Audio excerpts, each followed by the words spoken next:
complementation and collaboration of initiatives and interventions to ensure that the outcome will be materialized.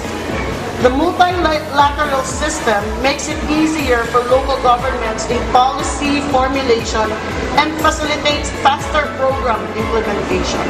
This is Mayor Madel Alfalor of Iriga City, Philippines, and Treasurer of UCLG World, supports the 75th anniversary of the United Nations.